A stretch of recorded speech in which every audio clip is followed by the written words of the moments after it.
कर रही हैं? हाँ, मैंने इसका एक ज्यादा हिस्सा अच्छे से काट दिया है।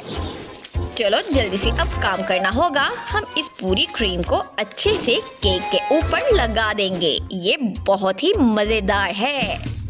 और अब इस स्पैचुला की मदद से मैं इसको अच्छे से पूरे केक पर लगाऊंगी। ये बहुत शानदार है और जायकेदार भी। ओह वाह दादी, आपने ये क्या काम किया, बहुत कमाल। मैं इसे थोड़ा सा खाना चाहती हूँ। ओ नहीं, तुम इसे नहीं खा सकती, ये मेरा है, मुझे दे दो। ओ नहीं दादी, ये क्या कर रही हैं आप?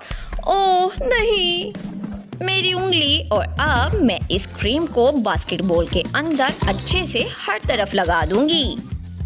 और अब इसके ऊपर केक रखूंगी, फिर क्रीम, केक, फिर क्रीम और फिर केक। और अब इस